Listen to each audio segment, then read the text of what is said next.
السلام عليكم ورحمة الله وبركاته. الحمد لله والصلاة والسلام على رسول الله وعلى آله وصحبه أجمعين. அன்பார்ந்த மாணவர்களே, அல்ஹம்துலில்லாஹ் நம்முடைய பாடமான 3 அடிப்படைகள், அதில் சென்ற வகுப்பில் இஸ்லாம் முதலாவது, அதாவது இஸ்லாத்தை பற்றியுள்ள விஷயம் நம்ம ஆரம்பித்தோம். அதில் இஸ்லாம்னா என்ன, அதனுடைய வரையறை என்ன, இஸ்லாத்தினுடைய நிலைகள் என்ன. இஸ்லாம் என்பது முதலாவது கட்டம், அதுக்கப்புறம் ஈமான், அதுக்கப்புறம் இஹ்சான் அப்படின்னு சொன்னோம். அதுக்கப்புறம் இஸ்லாத்தை பற்றி கொஞ்சம் விரிவாக பார்க்கும் பொழுது அதனுடைய தூண்களை பற்றி பார்த்தோம்.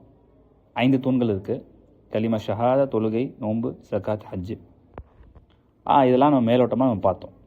அடுத்ததாக நம்ம பார்க்க போகிறது பார்த்திங்கன்னா, ஒவ்வொரு விஷயத்தையுமே தனித்தனியாக ஆதாரத்தோடு நம்ம பார்க்குறோம். முதலாவது அந்த 5 தூண்களில் முதலாவது என்ன? இப்போ தலீலு ஷஹாதா, ஷஹாதாவினுடைய ஆதாரம் என்ன, அதாவது ஷஹாதா முக்கியமானது, அது ஒரு தூண் அப்படிங்கிறதுக்கான ஆதாரம் என்ன.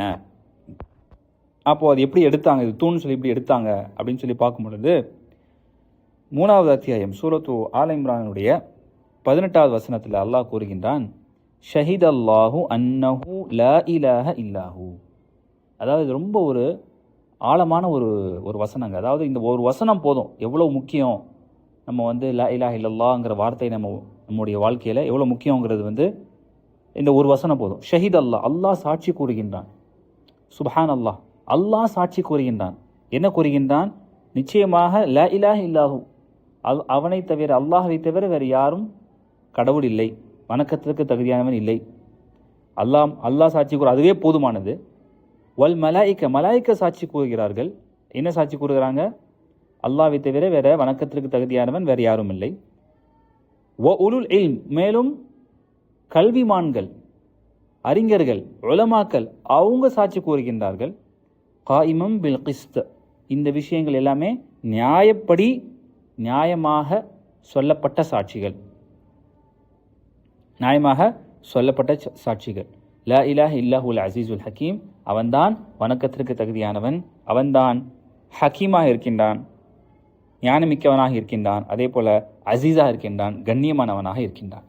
அல்லாஹ் அப்படி சொல்கிறான். அப்போ இந்த வசனத்தில் பார்த்தீங்கன்னா அல்லாஹ் சுப்ஹானஹு வ தஆலாவுடைய சாட்சி, அவனே சாட்சி சொல்ல தனக்கு எவ்வளோ பெரிய ஒரு முக்கியமானது. எந்த விஷயத்துக்குமே அல்லாஹ் சாட்சிங்கிறது அல்லாஹ் சொல்லலை. ஆனால் தன்னை பற்றி அந்த கலிமா ஷஹாதாங்கிறது வரும் பொழுது சாட்சி சொல்கிறான். அப்போ அதனால தான் அது முக்கியமானது. அது சொன்னாதான் நம்ம என்ன பண்ண முடியும், ஒரு முஸ்லீமாக மாற முடியும். மற்ற எல்லா அமல்களும் ஏற்றுக்கொள்ளப்பட வேண்டிய ஒரு நிபந்தனை அப்படின்னு சொன்னால் இந்த ஷஹாதா.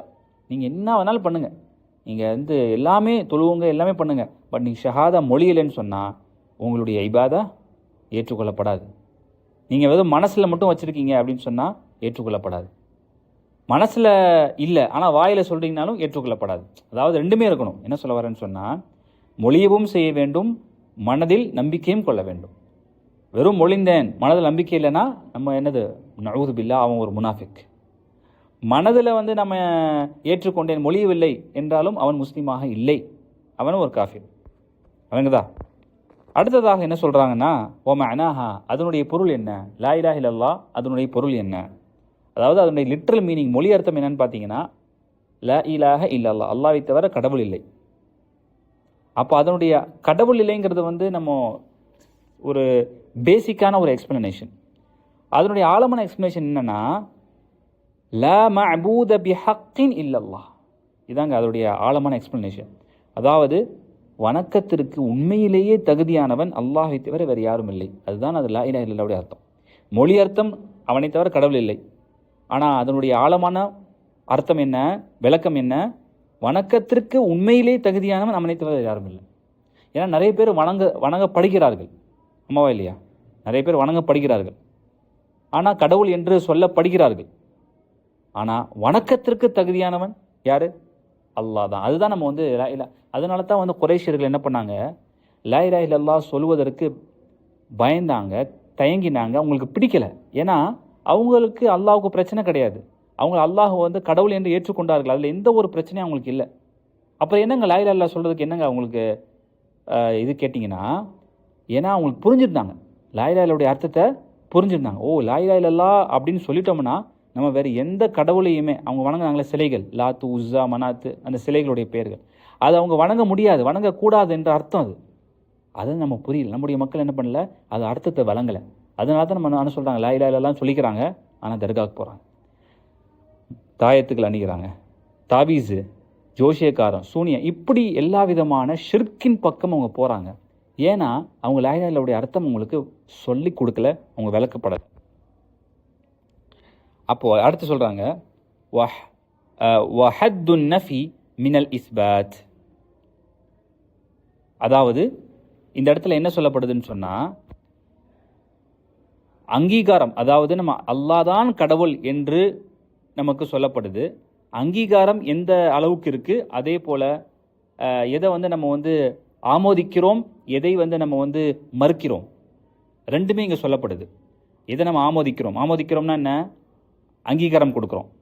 எது அங்கீகாரம் கொடுக்குறோம், அல்லாஹ் தான் கடவுள் அப்படிங்கிறத வணக்கத்திற்கு தகுதி என்பதை அங்கீகாரம் கொடுக்குறோம். அதான் இல்லல்லாஹ். லா இலாஹங்கிறது என்னது, அது மறுக்கிறோம். என்ன மறுக்கிறோம், கடவுள் கிடையாது, அல்லாஹ்வை தவிர கடவுள் கிடையாது. அப்போ ரெண்டு விஷயம் இருக்குது, மறுக்கவும் செய்யணும், அங்கீகாரம் கொடுக்க வேண்டும். அதான் லா இலாஹ இல்லல்லாஹ்வுடைய ரெண்டு அங்கங்கள் என்று சொல்லலாம். ரெண்டு உறுப்புகள், அங்கங்கள், தூண்கள் அப்படின்னு சொல்லலாம். லா இலாஹ இல்லல்லாஹ்வுடைய ரெண்டு தூண்கள். அதாவது நம்ம முதல்ல நம்முடைய உள்ளத்திலிருந்து அனைத்து ஷிர்கான எல்லாமே, யாரையுமே கடவுள் என்ற அந்த கோட்பாடுகள் இருந்துச்சுன்னு சொன்னால் அது எல்லாத்தையும் அகற்றி விட வேண்டும். பிறகு அல்லாஹ்வை அதில் அங்கீகாரம் கொடுக்க வேண்டும். மற்ற கடவுளோடு அல்லாஹ் நம்ம வணங்கணும்னு சொன்னால் அது லா இலாஹ இல்லல்லாஹ் கிடையாது. அதான் அவங்க சொல்ல வராங்க. அப்போ லா இலாஹ இல்லன்னா நாஃபியன் ஜமீ மா யுஅபது மின் தூனில்லாஹ், எதெல்லாம் அல்லாஹ்வை தவிர லா இலாஹ என்ற, அதுக்கு மட்டும் அர்த்தம் என்ன, லா இலாஹ எதெல்லாம் அல்லாஹ்வை தவிர வணங்கப்படுகின்றதோ அதனை மறுத்தல். எதெல்லாம் அல்லாஹ்வை தவிர வணங்கப்படுகிறதோ அதனை மறுத்தல், அதான் லா இலாஹ. இல்லல்லாஹ்னா முஸ்பிதன் அல் இபாத லில்லாஹி வஹ்தா. இல்லல்லாஹ்னா என்ன, முஸ்பிதன் அல் இபாத லில்லாஹி வஹ்தா அப்படின்னா அல்லாஹுக்கு மட்டும்தான் வணக்க வழிபாடுகள் உரித்தானது, அல்லாஹுக்கு மட்டும்தான் வணக்க வழிபாடுகள் உரித்தானது என்று உறுதிப்படுத்துதல். லா ஷரீக லஹு ஃபி இபாதத்திஹி, அவனுடைய இபாதத்தில் எந்த ஒரு இணையும் கிடையாது, எந்த ஒரு இணையும் கிடையாது. லா ஷரீக, எந்த ஒரு இணையும் கிடையாது. எப்படி, கமா அன்னஹு லைஸ லஹு ஷரீகுன் ஃபி முல்கிஹி, எப்படி அவனுடைய ஆட்சியில் எந்த ஒரு இணையும் இல்லையோ, அவனுடைய இரட்சகத்தன்மையில், ஆட்சியில், முல்க்குன்னு சொன்னால் அவனுடைய கிங்டம், அவனுடைய ஆட்சியில், அவனுடைய அங்கீகாரத்தில், அவனுடைய ஆதிக்கத்தில் எந்த ஒரு இணையும் இல்லையோ, அவன்தான் ருபூபியத், அவன்தான் அனைத்து செயல்களுக்கும் ஒருமைத்துவமாக இருக்கிறானோ, அதே போல் அவனுடைய இபாதத்திலும் எந்த ஒரு இணையும் இல்லை. சுப்ஹானல்லாஹ். பார்த்தீங்களா எப்படி எப்படி கொண்டு வராங்க பாருங்களேன். அதாவது இதுதான் அங்கே ருபூபியத்தோடு உலூஹியத்தை கனெக்ட் பண்ணுறோம் அப்படின்னு சொல்கிறாங்களா, அதான் இது. அதாவது எப்போ ஒரு மனிதன் ருபூபியத்தை அதிகமாக தன்னுடைய மனதில் ஏற்றிக்கொள்கின்றானோ, மனதில் பதிய வைக்கிறானோ, ஆட்டோமேட்டிக்காக அவன் என்ன பண்ணுவான், உலூஹியத்தின் பக்கம் அவன் அதிகமாக போவான், ஷிர்கின் பக்கம் அதிகமாக விலகி விடுவான். புரியுதா உங்களுக்கு?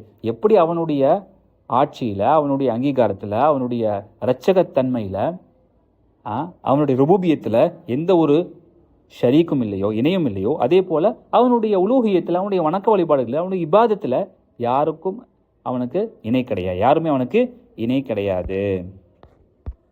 வழங்குதா இன்ஷா அல்லாஹ். வ தஃப்ஸீருஹா அல்லதி யுவத்திஹுஹா, அது சொல்கிறாங்க. இதனை பற்றி இன்னும் அதிகமாக விளக்கம் நம்மளுக்கு எங்கே கிடைக்குதுன்னு சொன்னால் 43வது வசனம், 43வது அத்தியாயம், 43வது அத்தியாயம் 26வது வசனத்தில் அல்லாஹ் சுப்ஹானஹு வ தஆலா நபி இப்ராஹிம் அலைஹிஸ்ஸலாம் அவர்களை பற்றி ஒரு செய்தியை சொல்கிறான்.